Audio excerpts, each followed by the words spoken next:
When it first became available in the 2010s, 3D gaming gave off the impression that it was the medium of the future. Unfortunately, that was not the case. Nobody wanted it, and even the greatest proponents of the technology, like Sony, have given up on attempting to convince the world that 3D is something that we should adore. So why did it not work out? Well, keep watching to find out why 3D gaming was a failure. In 1995, Nintendo released the Virtual Boy, the world's first home 3D gaming machine. Looking back over the company's history, though, the Virtual Boy stands out as a minor milestone at best. However, a lot of people have heard horror stories about the Virtual Boy causing gamers to have headaches and backaches. Fast Company said that playing on the system was unpleasant, yet negative press and low expectations doomed the console to failure. In addition, after hearing about the health and eyesight warnings that came with each Virtual Boy, several media outlets reportedly jumped at the opportunity to condemn the product. The period of time including the 5th generation of video game consoles, also known as the 32-bit era, the 64-bit era, and the 3D era, began in about 1993 and continued until around 2001. The Sega Saturn, the Sony PlayStation, and the Nintendo were the 3 video gaming systems that had the most significant impact on that generation, and Sony was the only company that managed to sell a significant number of 3D gaming systems. A gaming system that supports 3 dimensions is required in order to participate in 3D gaming, but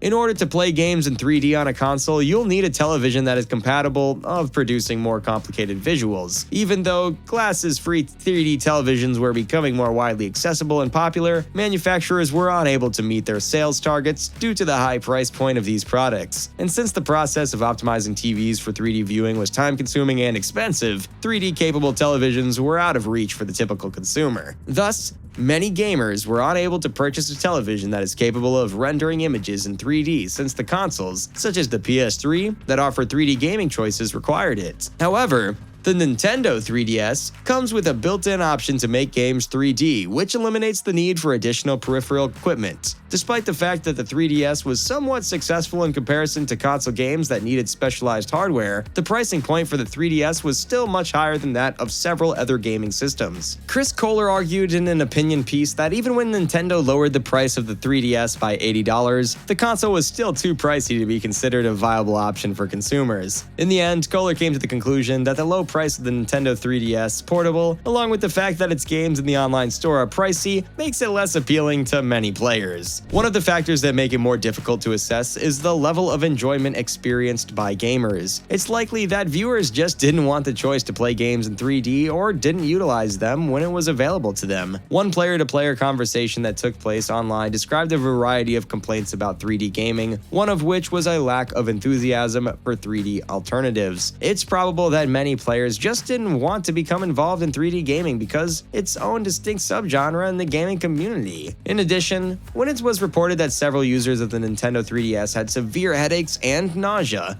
after playing the console, Nintendo responded by publishing a page on their official website claiming that the Nintendo 3DS is completely safe. However, even if the portable device was risk-free, experiencing headaches while playing a 3D game might significantly dampen one's enthusiasm for the genre. A source of stereo 3D material is required for the 3D television in order for it to be able to show anything in stereoscopic 3D. This content must have distinct left eye and right eye picture sequences, so television and glasses provide a way to see stereoscopic material, but they are unable to generate such information from a source that is just in 2 dimensions. Games that are programmed to provide stereoscopic 3D render every frame of the output twice from 2 slightly different camera viewpoints and produce a pair of images rather than just one at each time frame. This is necessary because stereoscopic 3D relies on depth perception rather than perspective. After that, the 2 images are sent to the television by either doubling the update rate, for example,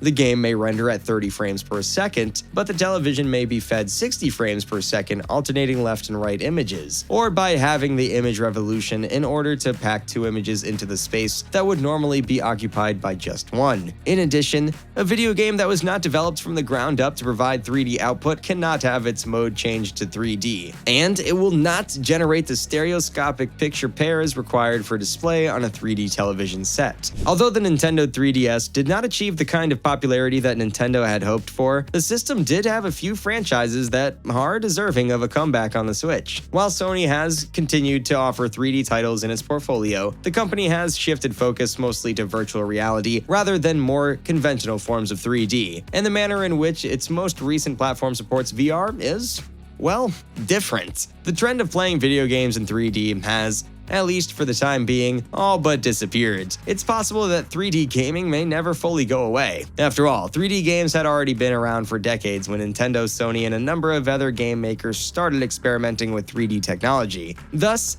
as time goes on and technology advances, there's a good chance that three-dimensional gaming may make a triumphant return. But we'll see. Here are some reasons why 3D gaming failed. It's not cheap at all. It's a well-known truth that 3D TVs have a higher price tag. Yet even though the majority of televisions sold nowadays come equipped with 3D capabilities regardless of whether or not you want them, it's not like the TV itself is the only thing that costs money. In order to make use of such features, you will also need to invest in pricey 3D glasses, which often cost somewhere in the neighborhood of $100. When you consider the number of people in your household, it's not hard to see why the majority of people have opted not to bother with 3D technology in their living rooms. Therefore, the real issue is how Sony and other businesses could have reasonably anticipated that many customers would be willing to go in for all of that additional money on top of purchasing an expensive TV in the first place. The majority of gamers place a high value on graphics, despite the fact that the addition of 3D effects often comes at the sacrifice of graphical quality. When it comes to 3D,